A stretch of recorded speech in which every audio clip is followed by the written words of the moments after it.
আপনি কি কোনোদিন লক্ষ্য করেছেন যে কিছু লোক নিজের জন্মদিনকে এমনভাবে উদযাপন করে যেন মনে হয় যে কোনো উৎসব চলছে? বেলুনস, কেক, রিলস, নতুন ড্রেস, এন্ডলেস ইনস্টাগ্রাম স্টোরিজ এবং হোয়াটসঅ্যাপ স্ট্যাটাস। দেখেছেন তাই না? কিন্তু অপরদিকে কিছু লোক এমনও রয়েছে যাদের নিজের জন্মদিনে কোনো আনন্দ উৎফুল্ল থাকে না। না কেক, না পার্টি, না ডিনার, না গিফটস, কোনো কিছুই না। ব্যাস একটি নর্মাল দিন। এবার প্রশ্ন হলো কেন কিছু লোক নিজের বার্থডেকে একটি সাধারণ দিনের মতো ট্রিট করে? এটি কি দুঃখ, ম্যাচুরিটি, নাকি অন্য কিছু? তো চলুন আজ আমরা এটাই জানি, এবং ভিডিও শেষ হতে হতে হয়তো আপনিও নিজের সাইকোলজিকে বুঝে যাবেন।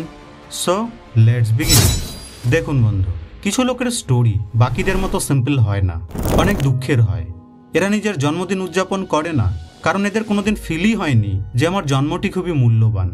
একবার ভেবে দেখুন তো, ছোটবেলায় যেদিন আপনার জন্মদিন ছিল সেদিন কেউই সেই ডেটটিকে মনে রাখেনি, কেউ গুরুত্বই দেয়নি সেই ডেটটিকে।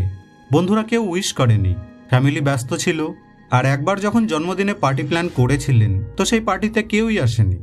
তারপর ব্রেন ধীরে ধীরে নিজেকে অ্যাডজাস্ট করে নেয়। সেই তারিখটি মস্তিষ্কের কাছে একটি সাধারণ তারিখ হয়ে যায়।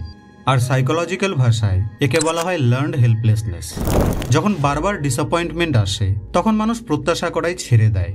তারপর এমন একটি সময় আসে যখন জন্মদিন ব্যাস একটি সাধারণ দিন হয়ে যায়। না তো কোনো এক্সাইটমেন্ট আর না তো কোনো প্ল্যানিং। কেউ কেয়ার করতে চাইলেও মনে হয় যে হার্ট করতে চাইছে বা নিজের লাভের জন্য শুভেচ্ছা জানাতে চাইছে। এবার আসি আরেক ক্যাটাগরির দিকে। এরা হলো তারা যারা জীবনের এই রেসে বাধা পড়ে গেছে। কাজ, কলেজ, ডেডলাইন্স, ফ্যামিলি, স্ট্রেস, টাকা, এগুলি দিয়ে ব্রেন এতটা ওভারলোড হয়ে যায় যে সেই স্পেশাল দিনটি আর স্পেশাল মনে হয় না। এদের বার্থডে ইগনোর হয় না, ব্যাস কাজ এবং ব্যস্ততার কারণে চাপা পড়ে যায়। অফিস, মিটিং, কলস, কাজ, ছোটাছুটি, এই সব করতে করতেই সন্ধে হয়ে যায়। আর এই ব্যাপারটিকে সাইকোলজিক্যাল ভাষায় বলা হয় টাইম ব্লাইন্ডনেস। আমরা দৈনন্দিন জীবনে এতটাই ব্যস্ত হয়ে যাই যে টাইম এবং ইমোশন দুটোই আমাদের কাছ থেকে স্লিপ হয়ে যায়। এই সকল লোকেদের কাছে জন্মদিন তেমন কোনো বড় ব্যাপার নয়, কেননা এরা তো ব্যাস জীবনে সার্ভাইভ করছে। এনজয় করা এদের কপালে নেই। এবার আসে আরেক ধরনের লোক যারা জানে যে আজ তার জন্মদিন, কিন্তু এটিকে যে সবার সাথে সেলিব্রেট করতে হবে সেটিকে এরা গুরুত্বপূর্ণ মনে করে না। দেখুন, না তো এটি লোনলিনেস আর না তো এটি স্ট্রেস। এটি হলো এক প্রকার ইমোশনাল ম্যাচুরিটি।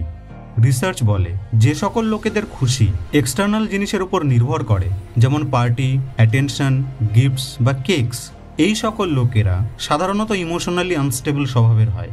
কিন্তু যারা নিজের ভ্যালুকে ভালোভাবে জানে এবং বোঝে, তাদের তো ক্যালেন্ডারে কোনো ডেটের প্রয়োজনই নেই। নিজের অস্তিত্বের গুরুত্বকে বোঝার জন্যে এদের কোনো তারিখের প্রয়োজন হয় না। সাইকোলজিস্ট এই ব্যাপারটিকে বলেন সেলফ ডিটারমিনেশন থিওরি। অর্থাৎ একজন ব্যক্তি নিজের গ্রোথ, কন্ট্রোল এবং মোটিভেশন থেকে হ্যাপিনেস পায়। অর্থাৎ ব্যক্তি এক্সটার্নাল নয় বরং ইন্টারনাল জিনিস থেকে হ্যাপিনেস পায়। এরা বলে যে মোমবাতি, কেক আর গিফট দ্বারা আমি আমার ভ্যালুকে প্রমাণ করতে চাই না। আমি জানি যে আমি কার জন্যে কতটা এবং কতদিন অবধি ইম্পর্টেন্ট। আর সব থেকে ইন্টারেস্টিং কথা হলো এই যে এই ধরনের মাইন্ডসেটটি কেবলমাত্র বার্থডে অবধি লিমিটেড থাকে না। যে সকল লোকেরা নিজের জন্মদিনকে একটি সাধারণ দিনের মতোই মনে করে, সেই সকল লোকেরা লাইফের প্রতিটি এরিয়াতে এই সেম অ্যাপ্রোচের সাথে চলে।